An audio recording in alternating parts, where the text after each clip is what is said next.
একটা গভীর দীর্ঘশ্বাস ফেললেন মাধবানন্দ। গোকুলানন্দ সন্তর্পণে একটু ঝুঁকে তার মুখের দিকে তাকালেন। না, জাগেননি। ঘুমের ঘোরেই দীর্ঘ শ্বাস ফেলেছেন। বেহুশের মধ্যেও একটা হুঁশ থাকে। এই হুঁশের কুঠুরির ভিতর পর্যন্ত গিয়ে পৌঁছেছে সেই বংশীর সুর। শেষ কার্তিকের হিমের রাত্রি, ঠান্ডা আসছে জানলা দিয়ে, সুরও আসছে এই পথে। গগনানন্দ গোকুলানন্দ উঠে গেল জানলাটার বন্ধ করবার জন্য। ঠান্ডা লেগে যাবে বলে গিয়েছে বাঁশরিওয়ালি।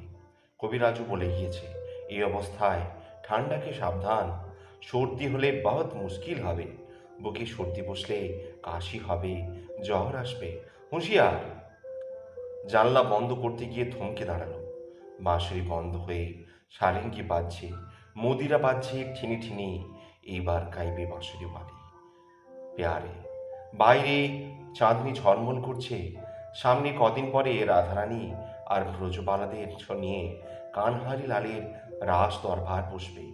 ঝলমল ফরাস বিছানো হচ্ছে, মসলিনের ঝালর ঝুলাচ্ছে, নীলমণি দিয়ে মোড়া দরবারের ছাদটাকে দুধ দিয়ে মাজা ঘষা করা হচ্ছে, চন্দ্রকান্ত মণির বাতির ডোমটাকে মুছে সাফা করা হচ্ছে। আর একদিকের আঙুল দুই জায়গায় কালি পড়ে আছে, ওইটুকু মোছা হলেই ব্যাস, সুগোল হয়ে একটা জ্বলন্ত নিটোল মুক্তোর মতো টলমল করে উঠবে। শীত আসছে, কোকিল পাপিয়াগুলোর গলায় সর্দি জমবে। এই রাজ দরবারে তারা গীত গেয়ে গোটা শীতের মতো গান বন্ধ করবে। এই রাজ দরবারে গানের মহড়া হচ্ছে। একটা কোকিল হঠাৎ কু কু কু করে ডেকে উঠল। नाचत रागराज, नाचत नागरराज, झमर झमर झम, झमर झमर झम, रास रस रंगिया, पीतपट सज सुंदर सखीगण माझ। आ हाय হায় হায়, ভজন শুরু করে নিয়েছে বাঁশরিওয়ালি। এবার কিছুক্ষণ পরে ঘুঙুর বাজবে, ঝুমুর ঝুম ঝুম ঝুম, ঝুম ঝুম ঝুম, ঝুম ঝুম ঝুম ঝুম ঝুম ঝুম ঝুম। জানলাটি বন্ধ করতে গিয়েও বন্ধ করা হলো না গোকুলানন্দের। আবেশ লাগছে তার। দাঁড়িয়ে সে শুনতেই লাগলো, ঝুমুর ঝুমুর নাচত নাগরি, মুচকি মুচকি মধুহাস, কিঙ্কিনি কঙ্কন, কিনি কিনি কন কন, বাজত गावत संगीत आद आध भाव, झुमर झुमर झुम, झुमर झुमर झुम, झुमर झुमर झुम, झुमर झुमर झুম ঝুম। বেজেই চলেছে নূপুর, বেজেই চলেছে ঘুঙুর, বেজেই চলেছে। একটা আবেশে যেন জ্যোৎস্নালোকে নিথর স্পন্দনহীন। আনন্দে পৃথিবী যেন হারিয়ে যাচ্ছে। গোকুলানন্দ আবিষ্ট হয়ে গেছে। সে ভুলে গেল জানালা বন্ধ করতে।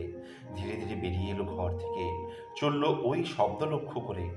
গান থেমে গেল, ঘুঙুর নীরব হলো, তবু তার মোহ ভাঙল না। এসে দাঁড়ালো রাধা গোবিন্দজির মন্দিরের আঙিনায়। লোকেরা চলে যাচ্ছে। বাঁশরিওয়ালি আহিরিনী পোশাকে সে যে নাচছিল, সে যেন মূর্ছিত হয়ে পড়ে আছে বিগ্রহের সামনে। দুটি হাত তার বিগ্রহের দিকে প্রসারিত, কিন্তু মূর্ছিত তো নয়, সে ফুলে ফুলে কাঁদছে। অকস্মাৎ মাধবানন্দের কণ্ঠস্বর শোনা গেল, কেশবানন্দ! চমক ভাঙল গোকুলানন্দের। সে ছুটল, উর মহারাজ! মাধবানন্দ জেগেছেন, চেতনা ফিরেছে। বাঁশরিওয়ালি পেয়ারে সে ঘুমের ওষুধ দিয়ে বলেছিল অঘরে ঘুমোবেন। সে ওষুধ তাকে ঘুম পাড়িয়ে রাখতে পারেনি। হয়তো তার ভুল হয়েছিল। কঠোর ব্রহ্মচর্য এবং গভীর চিন্তা ও যোগের পথে সাধক মাধবানন্দের যে চৈতন্য আঘাতের প্রচণ্ডতায় স্তম্ভিত হয়ে গিয়েছিল, আঘাতের প্রচণ্ডতায় প্রতিক্রিয়ার কাল পার হওয়ার সঙ্গে সঙ্গে সে জাগতে শুরু করেছে। যখন তখন সাধারণ মানুষকে সে ওষুধ ততখানি এবং যতক্ষণ আচ্ছন্ন করে রাখে বা রাখতে পারে তা পারেনি। অন্তরের মধ্যে এই আঘাতের ক্ষণের উৎকণ্ঠাও চৈতন্যের সঙ্গে সঙ্গে জেগেছে এবং তাকে উৎকণ্ঠিত করেই জাগিয়ে তুলেছে। তিনি ডেকে উঠলেন, কেশবানন্দ, শ্যামানন্দ। তারপর তাকিয়ে দেখছেন চারিদিকের পারিপার্শ্বিক। বাস্তব জগতে ফেরবার চেষ্টা করেছেন, কিন্তু পারছেন না। অপরিচিত পারিপার্শ্বিক, তিনি কোথায়? জাগ্রত উন্মুখ চৈতন্য লোকে ঝঙ্কৃত অপরূপ সঙ্গীতধ্বনির রেশ যেন মনের মধ্যে জেগে বেজে চলেছে।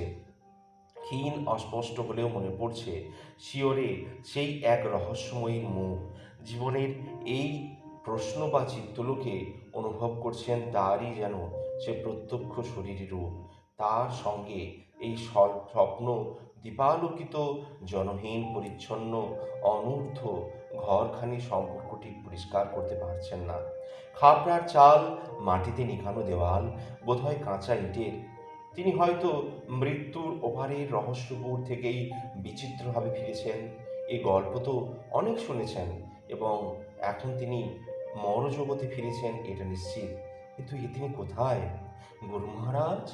হাত জোড় করে গোকুলানন্দ দাঁড়ালো। গোকুলানন্দ! হ্যাঁ প্রভু, আপনা দাস সেবক। আমি কোথায় গোকুলানন্দ? কেশবানন্দই বা কোথায়? আমি তো গুলি খেয়ে জলে পড়েছিলাম। লড়াইয়ের কি হলো? নবাবী কালপোশেরা এমন করে হামলাই বা করলো কেন? আর চারিদিক থেকে চারিদিকে আবার একবার তাকিয়ে দেখে মাধবানন্দ আবার প্রশ্ন করলেন, আমি কোথায়? বাঁচাইলেন বাঁশরীওয়ালি প্যারে বাই। এই আশ্রম উনকি? राधा गोविंद जी मंदिर आश्रम भगवान के साथ उनकी बातचीत है। बांसुरी वाली प्यारे साक्षात देवी। बांसुरी वाली प्यारे बाई? हाँ महाराज, बांसुरी वाली प्यारे गोसाइन बड़ा भारी माताजी। স্তব্ধ হয়ে বসে রইলেন মাধবানন্দ। গোকুলানন্দ সব বিবরণ বলে গেল। তিনি শুনলেন। মনের মধ্যে নানান প্রশ্ন, নানান সিদ্ধান্ত, নানান বিশ্লেষণ এলোমেলোভাবে আসছে যাচ্ছে। অচল সিং তার উপদেশ অমান্য করে বিদ্রোহ করলে কেন? বারবার তিনি বলেছেন, এখন নয়, লগ্ন আসুক। সে লগ্ন রাজনৈতিক সুযোগ সন্ধান নয়, সে লগ্ন দেবতার নির্দেশ। সমস্ত কিছুর ওপর মধ্যে মধ্যে ওই নাস্তিত্বের ছায়া পড়ে, মিথ্যা মনে হয়। তবুও তো সবার একসঙ্গে সময় নির্ণয় করে একযোগে অভ্যুত্থানের একটা মূল্য আছে। তবে সন্দেহ তার বরাবরই ছিল, আজ বোধহয় নিঃসন্দেহ হলেন। এই জায়গিদার, জমিদার, ফৌজদার এরা ধর্মরাজা, হিন্দু ধর্মশাহী মুখেই চায়, আসলে চায় না। সব চায় নিজের নিজের সুযোগ। কেশবানন্দেরা কোথায় গেল? কি করলে? ওরাও কি? হ্যাঁ, তিনি জানেন। তার সে জানা সন্দেহতাতীত সত্য যে তার দৃঢ় নেতৃত্ব থেকে মুক্তি পেলে ওদের ভিতর থেকে বেরিয়ে আসবে শুধু আক্রোশ, শুধু হিংসা, তার সঙ্গে লোভ, তার সঙ্গে কাম। ওহ গোপালানন্দ! সে মূর্তি তার মনে আছে। সঙ্গে সঙ্গে মনের মধ্যে বিদ্যুতের মতো একটা সত্য উদ্ভাসিত হয়ে উঠল। দুনিয়ার জীবনের সমুদ্রে যেন একটা তুফান লেগেছে, কালে কালে লাগে। দীর্ঘকাল ধরে দুনিয়ায় সুখ দুঃখ, ধর্ম অধর্ম, ভালোবাসা হিংসা কিছু হারায় না, একদিনও না, সব জমা হয়। তারপর একদিন তুফান ওঠে। দিল্লির তখ্ত তাউস নিয়ে হানাহানির মধ্যে পাঠান আলাউদ্দিন বাদশার খুড়োকে খুন করে পাপ থেকে ঔরঙ্গজেব বাদশার সব ভাইকে খুন করার পাপ আছে। নাদির শাহী, আবদাল শাহী, বর্গী হাঙ্গামা, সব এক এক তুফানের পরের পরের ঢেউ। গোকুলানন্দ, গোপালানন্দ, কেশবানন্দের কারো জীবনের আগুন নেবেনি। সব আজ বাতাসে ছাই উড়িয়ে জেগেছে। পাপ পুণ্য ধর্ম ধর্মে সব, কোথায় পুণ্য কোথায় পাপ, সব একাকার হয়ে গেছে। আর কিছুই মনে নেই, সব ধ্বংস হয়ে গেছে। আর কোথায় পাপ, কোথায় পুণ্য, কি ধর্ম, কি অধর্ম, তার সামনে সেই নাস্তিত্ব, সেই কিছুই না। যখন এসে দাঁড়ায়, তিনি যখন নিজেই হারিয়ে যান, তখনকার কথা সামনে এসে দাঁড়ালো। ইয়াতুম ইছাই প্রশ্ন, সেই অদম্য ইচ্ছাই থেকে গেল। ইচ্ছাই প্রশ্ন, উত্তর তো মিলল না। উত্তর নাই। প্রশ্ন জাগলে উত্তর খুঁজে বের করতে হয়, প্রশ্নের পথেই এগিয়ে চলতে হয়, কিন্তু পথ কোথায়? নাস্তিত্বের মধ্যে বর্ণহীন, গন্ধহীন, স্পর্শহীন, স্থানহীন, কালহীন নিরর্থকতা নাস্তিত্ব? না না, তিনি কেন তার আকার দেখেছেন? তিনি যেন তার আকার দেখেছেন, হ্যাঁ দেখেছেন। কালো আবরণে ঢাকা অবয়ব, কালো কিছুতে ঢাকা মুখ তারই মুখের ওপর পড়েছিল, ভাসছিল। হ্যাঁ, তারপর যেন সঙ্গীত ঝঙ্কার শুনেছেন। তাহলে কি তার উত্তর দেওয়ার জন্য এসে সে দাঁড়িয়েছিল? তাকে মুখ দেখে হেসে ফিরে গেছে? একটা কাতর আক্ষেপ সশব্দে তার বুক যেন ফাটিয়ে বের হয়ে এলো। আহ! গোকুলানন্দ সভয়ে দু পা পিছিয়ে এসে ডাকল, গুরু মহারাজ। বাইরে থেকে এসে ঢুকলো আশ্রমে একজন বৃদ্ধ বৈষ্ণব। মাথার শিয়রে এসে বিপদ ত্রিপদ থেকে ওষুধ নিয়ে খোলে মেরে আসনে ধরে দেহাতি হিন্দিতে বলল, খেয়ে নিতে মহারাজের ইচ্ছা হোক। মহারাজের শরীর তো এখন বহুত দুর্বল, এখন ঘুম দরকার। খুদ বাঁশারিওয়ালি বিহারি জি বলে দিলেন। বাঁশারিওয়ালি বিহারি জি? হ্যাঁ মহারাজ। কোথায় তিনি? তিনি মন্দির মে। তাকে বলো আমি তাকে নমো নারায়ণ জানিয়েছি, দর্শন চাই এখনই একবার যদি। তিনি এখন দেবতাকে স্বয়ং দিচ্ছেন।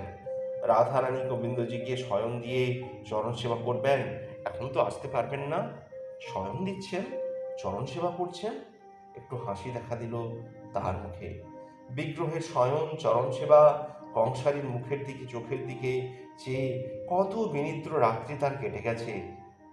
ওষুধ পিলেন গোসাইজি? খড়টি সে এগিয়ে ধরলে।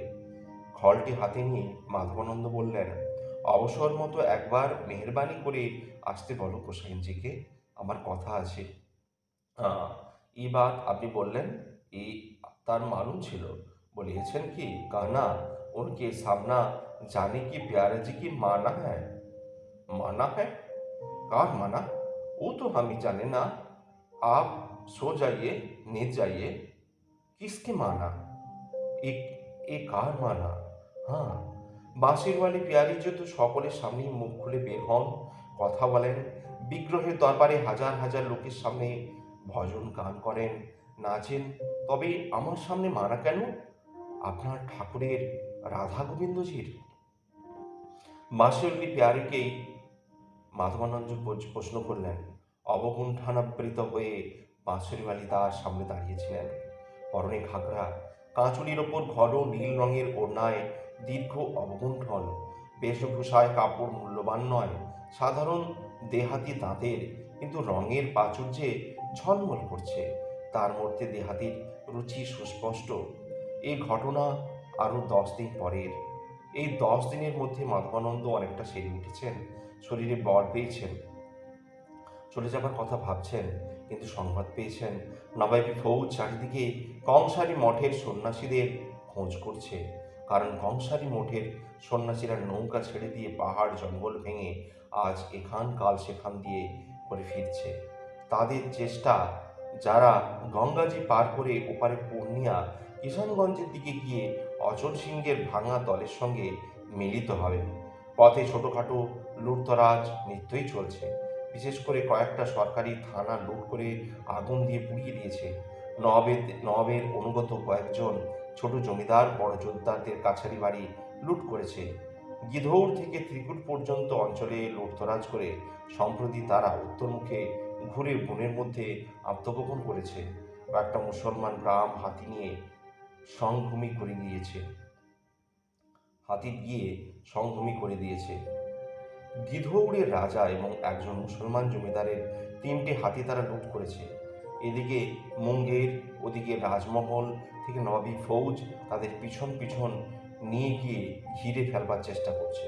তারাও পথে ঘাটে সন্ন্যাসীদের অকারণ গ্রেপ্তার করে জুলুমবাজি চালাচ্ছে। মঠগুলির ওপর সতর্ক দৃষ্টি পড়েছে। ওদিকে ঘিরিয়ার কাছে তাদের মূল মঠ তল্লাশি করে নবাবী ফৌজ প্রায় দখল করে রেখেছে।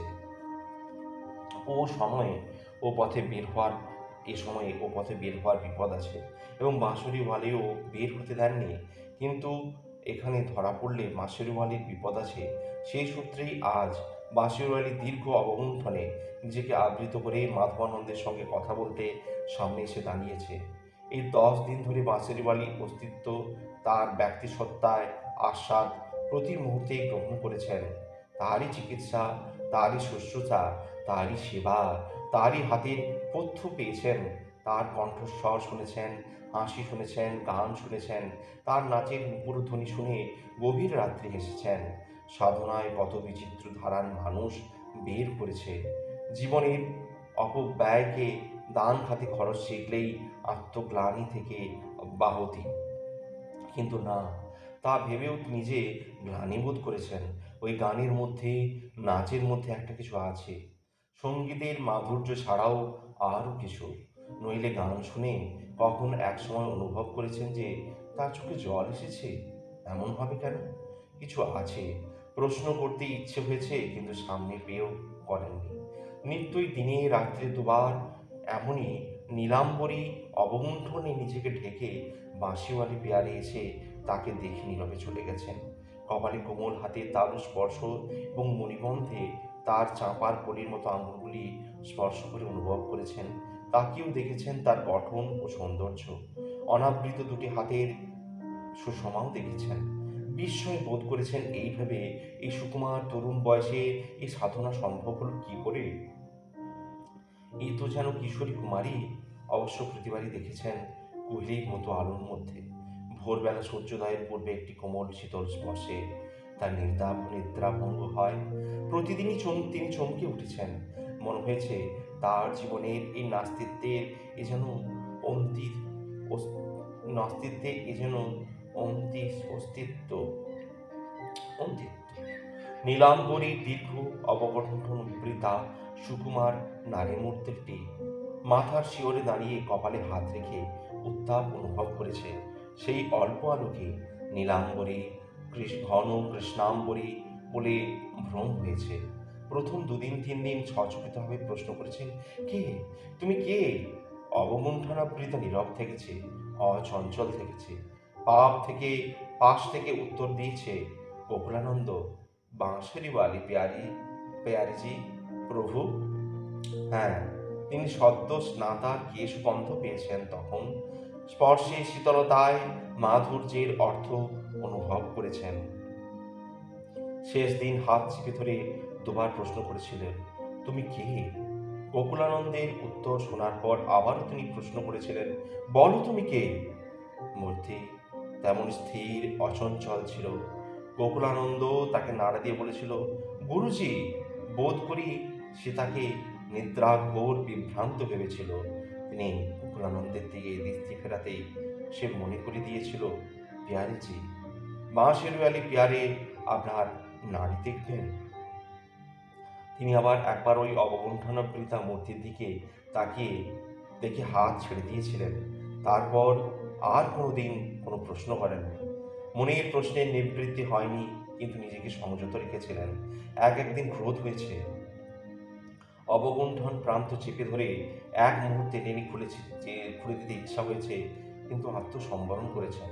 সন্ধ্যায় দেবকর্মে সবার যাবার আগে আবার এসে দেখে যায় বাঁশরীওয়ালিজি। তখন আসে ভজনের আসরের শয্যায় সেজে। সযত্ন কেশ প্রসাদনে আমলকি ও মশলার গন্ধ পেয়েছেন, হাতের স্পর্শে উষ্ণতা অনুভব করেছেন। তখন প্রশ্ন করতে ইচ্ছে হয়েছে, কি পেয়েছ? কিন্তু তাও করেননি। সন্ধ্যায় তিনিও থাকেন নীরব স্থির। বোধ করি ওই সঙ্গে একটি দুটি কুঞ্চন রেখা ফুটে ওঠে তার ললাটে, তা কখনো বা একটু ক্ষীণ হাসির রেখা। আজ বাঁশরীওয়ালি পেয়ারিজি নিজেই কথা বলবেন অভিপ্রায় জানিয়েছেন। আজ সকালেই গোকুলানন্দ সংবাদ এনেছিলেন, নবাবী ফৌজ ত্রিকুট পাহাড় থেকে মান্দারের পথে রওনা হয়েছে। সন্ন্যাসীর দল নাকি বনে বনে এই দিকে এসেছে। দুখানা গ্রামে তারা জুলুমবাজি করে সিধা আদায় করেছে। এ গরবের সুতার নাগাল পেয়েছে নবাবী ফৌজ। মাধবানন্দ গোকুলানন্দকে তৎক্ষণাৎ পাঠিয়ে দিয়েছেন খবর করো বকুলানন্দ, দলের খবর করো। আমি আজই রাত্রি এ আশ্রম ত্যাগ করব। দলের খবর মেলে ভালো, না মেলে আমি পথে বেরিয়ে পড়ব। পেয়ারিজির আশ্রম নবাবী ফৌজের হাতে ধরা পড়ে গিয়ে তাকে বিপন্ন করতে পারবে না। বকুলানন্দজি চলে গিয়েছে। সন্ধ্যায় পেয়ারিজির লোক এসে বললে, পেয়ারিজি আপনার সঙ্গে বাত করতে চান। আমার সঙ্গে? হ্যাঁ, আপনার অনুমতি চাইছেন তিনি। কিন্তু কার যে মানা আছে শুনেছি। পরক্ষণেই ভুরু কুঁচকে উঠল তার। জিজ্ঞাসা করলেন, কার মানা? এই প্রশ্নটা আজ হঠাৎ যেন জেগে উঠল তার মনে। দরজার মুখেই তখন কৃষ্ণ অবগুণ্ঠনাবৃতা মেয়েটি ঢুকেছিল। মাধবানন্দের সঙ্গে কথা শেষ করেই সে ঘরের মেঝেতে এসে দাঁড়িয়ে মৃদু কণ্ঠে প্রশ্নটি পুনরাবৃত্তি করলে, কার মানা? কথা হচ্ছিল দেহাতি হিন্দিতে। মাধবানন্দ বললেন, না, হ্যাঁ হ্যাঁ, কার মানা? মাসের আলী পিয়ারিজি তো সকলের সামনেই মুখ তুলে বের হন, কথা বলেন, বিগ্রহের দরবারে হাজার লোকের সামনে ভজন গান করেন, নাচেন।